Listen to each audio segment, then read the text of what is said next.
नमस्कार दोस्तों। चैप्टर 8.1 का यह वीडियो लास्ट वीडियो होने वाला है और यह वीडियो बहुत ही ज़्यादा इम्पॉर्टेंट है।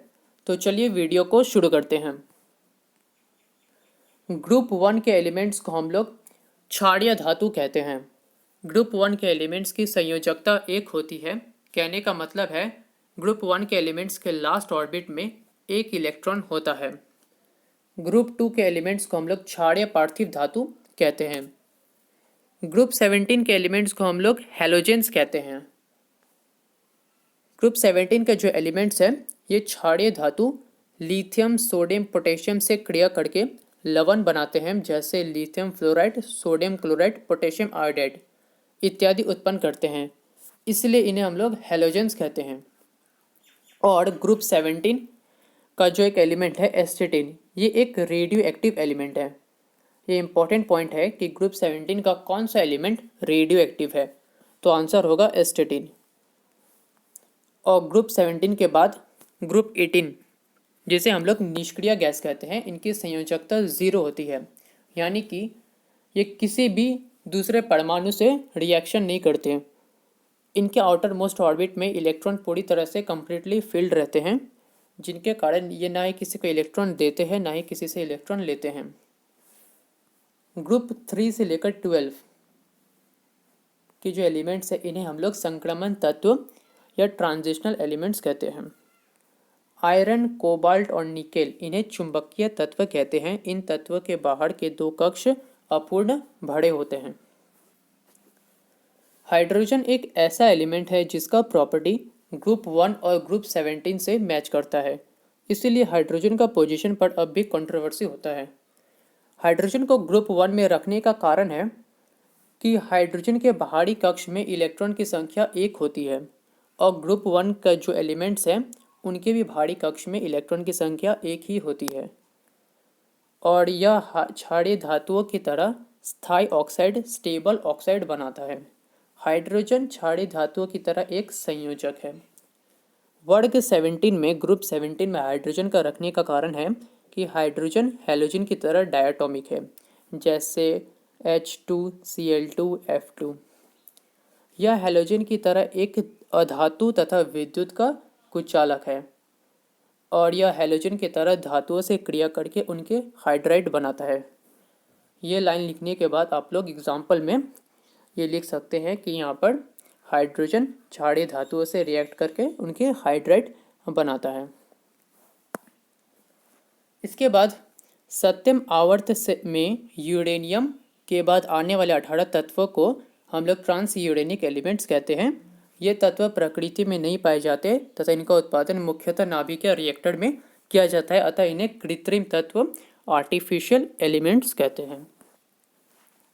इसके बाद एक इम्पॉर्टेंट क्वेश्चन है कि तत्वों के आवर्त गुण से क्या समझते हो, उदाहरण सहित बताओ। एक ऐसे गुण का उल्लेख करो जो आवर्त गुण नहीं है। तो तत्व को जब हम लोग एलिमेंट्स को उनके परमाणु संख्या के बढ़ते क्रम में जब सजा देते हैं तो एक फिक्स्ड इंटरवल के बाद उनका जो प्रॉपर्टी है वो फिर से रिपीट होने लगता है, तो इसी लक्षण को हम लोग तत्व का आवर्त गुण कहते हैं। और इसके बाद जो क्वेश्चन है वो है कि एक ऐसे गुण का उल्लेख करो जो तत्व का आवर्त गुण नहीं है, तो रेडियो सक्रियता तत्व का आवर्त गुण नहीं है। ये एक इम्पॉर्टेंट क्वेश्चन है। इसके बाद जो टॉपिक है वो है परमाणु अर्धव्यास। ग्रुप में जब हम लोग नीचे की ओर आते हैं तो परमाणु का आकार बढ़ता जाता है। आकार बढ़ने के साथ परमाणु का अर्धव्यास भी बढ़ता जाता है। यह कॉमन सी बात है कि जैसे जैसे हम परमाणु का साइज बढ़ता जाएगा अर्धव्यास भी उसी हिसाब से बढ़ता जाएगा। जैसे जैसे हम लोग ग्रुप में नीचे की ओर आते हैं तो जो परमाणु का साइज है वो बढ़ता जाता है, जिसके कारण परमाणु का अर्धव्यास भी बढ़ता जाता है। तो एग्ज़ाम में ये क्वेश्चन आ सकता है कि कैसे ग्रुप में नीचे आने से परमाणु का अर्धव्यास बढ़ता जाता है। तो मैंने जो कहा उसी को मैंने यहाँ पर सेंटेंस में ऐसे लिख दिया है। अब एग्ज़ाम में एक और क्वेश्चन आ सकता है कि ग्रुप 1 के जो एलिमेंट्स है उनको परमाणु अर्धव्यास के बढ़ते क्रम में सजाओ। तो ग्रुप 1 का जो एलिमेंट्स है वो है lithium, sodium, potassium, rubidium, caesium और फ्रांसियम। तो ग्रुप 1 के एलिमेंट्स को हम लोग इस तरह से परमाणु अर्धव्यास के बढ़ते क्रम में सजाएंगे। लिथियम जो है ग्रुप 1 में सबसे ऊपर की ओर आता है, यहाँ पर ऐसे लिथियम जो है सबसे ऊपर की ओर है, तो इसका जो अर्धव्यास है वो सबसे छोटा होगा, और सीजियम जो सबसे नीचे की ओर है तो इसका जो अर्धव्यास है, परमाणु अर्धव्यास, वो सबसे ज़्यादा होगा। तो इस तरह हम लोग ऑर्डर में ऐसे सजाकर लिख सकते हैं। परमाणु अर्धव्यास की इकाई पिकोमीटर है और इसे ट्यूनेलिंग माइक्रोस्कोप से मापा जाता है। अब एग्ज़ाम में कोई भी ग्रुप का पूछ सकता है कि ग्रुप 1 का, ग्रुप 2 का एलिमेंट्स को परमाणु अर्धव्यास के बढ़ते क्रम में सजाओ या फिर घटते क्रम में सजाओ। तो हो सकता है एग्ज़ाम में जो ग्रुप का पूछा हो उस ग्रुप के एलिमेंट्स का नाम ना दिया हो, तो बेहतर होगा कि हम लोग ग्रुप के जो एलिमेंट्स हैं उनके नाम को हम लोग ऑर्डर वाइज याद कर लें। तो ग्रुप 1 के जो एलिमेंट्स है वो है lithium, sodium, potassium, rubidium, caesium, francium. तो उनको याद करने का एक तरीका है कि ऐसे लिली, ने, पॉट, रबड़ से, फोरा। आप लोग इस तरह से भी ऐसे याद रख सकते हैं, ये एक छोटा सा ट्रिक है। इस तरह से आप लोग याद रखेंगे तो जल्दी से याद हो जाएगा। और ग्रुप 2 का जो एलिमेंट्स है वो है beryllium, magnesium, calcium, strontium, barium और रेडियम। इसको याद करने का तरीका है कि बेटा मांगे कार, स्कूटर, बाप, बड़ाजी। इस तरह से आप लोग ग्रुप 2 के एलिमेंट्स को याद रख सकते हैं। और ग्रुप 17 का जो एलिमेंट्स है इसको, इसके लिए कोई ट्रिक नहीं है, आप लोग ऐसे भी याद रख सकते हैं। ग्रुप 17 का जो एलिमेंट्स है फ्लोरीन, क्लोरीन, ब्रोमीन, आयोडीन, एस्टेटिन, उतना भी हार्ड नहीं है, डिफ़िकल्ट नहीं है। आप लोग इस तरह से ऑर्डर में भी ग्रुप 17 के एलिमेंट्स को याद रख सकते हैं। और ग्रुप 18 का जो एलिमेंट्स है हीलियम, नियॉन, आर्गन, क्रिप्टन, जेनन और रेडन, इसको भी आप लोग नॉर्मल तरीके से याद रख सकते हैं। तो बेहतर होगा कि चार जो ग्रुप है 1, 2, 17 और 18, अगर ये चार ग्रुप का नाम अगर ऑर्डर वाइज याद हो जाए तो आप लोगों के लिए बहुत ही ज़्यादा बेनिफिट मिल सकता है एग्ज़ाम में। नहीं तो फिर अगर जिसको नहीं पता होगा ग्रुप 1 या फिर ग्रुप 2 का जो एलिमेंट्स है नाम, तो उनके लिए तो अगर परमाणु अर्धव्यास का टॉपिक पता भी होगा फिर भी वो लोग अच्छी तरह से नहीं लिख पाएंगे ऑर्डर में। तो ये चार जो ग्रुप है इसका जो एलिमेंट्स हैं आप लोग अच्छी तरह याद कर लेंगे। इसके बाद जो टॉपिक है वो है आयनन ऊर्जा या आयनन विभव। परमाणु के अंदर बीच में एक नाभिक होता है जिसके अंदर प्रोटॉन और न्यूट्रॉन होता है। प्रोटॉन का चार्ज पॉजिटिव होता है, प्लस चार्ज होता है, और न्यूट्रॉन का कोई चार्ज नहीं होता। इलेक्ट्रॉन जो नाभिक के चारों ओर घूमता रहता है उसका चार्ज नेगेटिव होता है, माइनस चार्ज होता है। तो नाभिक और इलेक्ट्रॉन के बीच एक फोर्स ऑफ अट्रैक्शन होता है जिसके कारण इलेक्ट्रॉन अपना ऑर्बिट में घूमता रहता है और बाहर नहीं निकलता। तो आयनन ऊर्जा का मतलब है कि इलेक्ट्रॉन को उसके ऑर्बिट से बाहर निकालने में जो कम से कम एनर्जी लगेगा उसे ही हम लोग आयनन ऊर्जा या आयोनाइजेशन एनर्जी कहते हैं। इसी का डेफिनेशन को मैंने यहाँ पर ऐसे लिख दिया है, परिभाषा जो मैंने बताया वही है।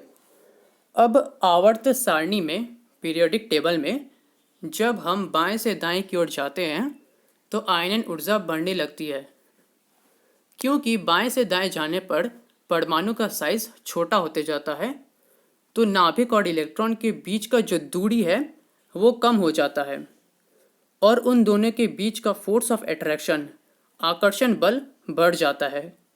इस कंडीशन में इलेक्ट्रॉन को उसके ऑर्बिट से बाहर निकालने में ज़्यादा एनर्जी लगेगा। तो यही रीज़न है कि जब हम लोग पीरियोडिक टेबल में बाएं से दाएं की ओर जाते हैं तो आयनन ऊर्जा बढ़ जाता है, और जब हम लोग ग्रुप में ऊपर से नीचे की ओर जाते हैं तो परमाणु का साइज बढ़ जाता है, जिसके कारण नाभिक और इलेक्ट्रॉन का जो बीच का दूरी है वो भी बढ़ जाता है और उन दोनों के बीच का जो आकर्षण बल है वो घट जाता है। तो इलेक्ट्रॉन को उसके ऑर्बिट से निकालने में बहुत ही कम ऊर्जा लगेगा। तो यहाँ पर बस याद करने का बात यही है कि जब हम लोग पीरियड में बाएं से दाएं की ओर जाते हैं तो आयनन ऊर्जा बढ़ जाता है, और जब हम लोग ऊपर से नीचे की ओर आते हैं तो आयनन ऊर्जा घट जाता है। इसके बाद का टॉपिक है वो है विद्युत ऋणात्मकता, इलेक्ट्रोनेगेटिविटी। अणु में किसी परमाणु के इलेक्ट्रॉन को अपनी ओर आकर्षित करने की क्षमता को विद्युत ऋणात्मकता, इलेक्ट्रोनेगेटिविटी कहते हैं।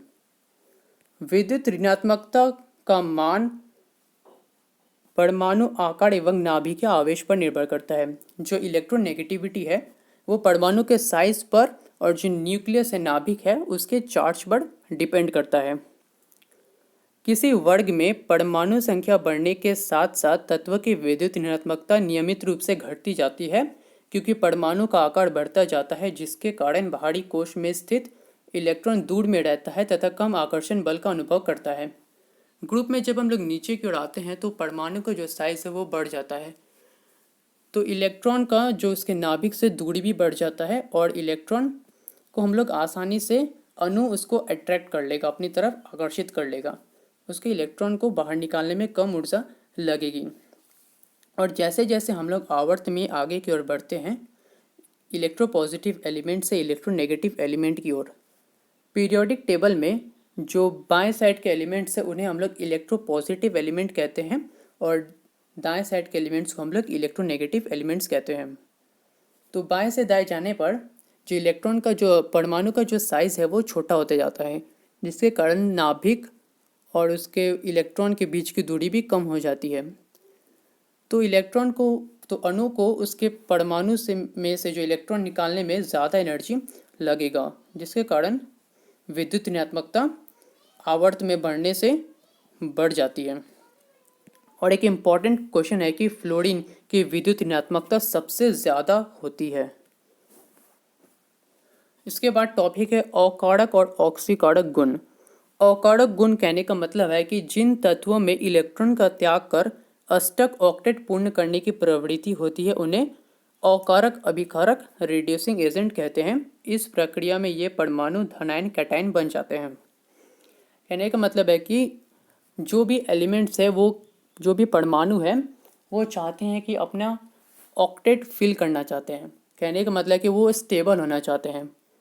जैसे कि ग्रुप 1 के और 2 में स्थित तत्व अष्टक ऑक्टेट पूरा करने के लिए इलेक्ट्रॉन को छोड़ने की प्रवृत्ति है। जैसे ग्रुप 1 के जो एलिमेंट्स हैं उनके आउटर मोस्ट ऑर्बिट में लास्ट एक इलेक्ट्रॉन बचा रहता है और वो चाहते हैं कि उस इलेक्ट्रॉन को जल्दी से जल्दी डोनेट कर दे, जिसके कारण वो स्टेबल हो जाए। जैसे कि यहाँ पर सोडियम है, सोडियम का एटॉमिक नंबर होता है 11, परमाणु संख्या होता है 11।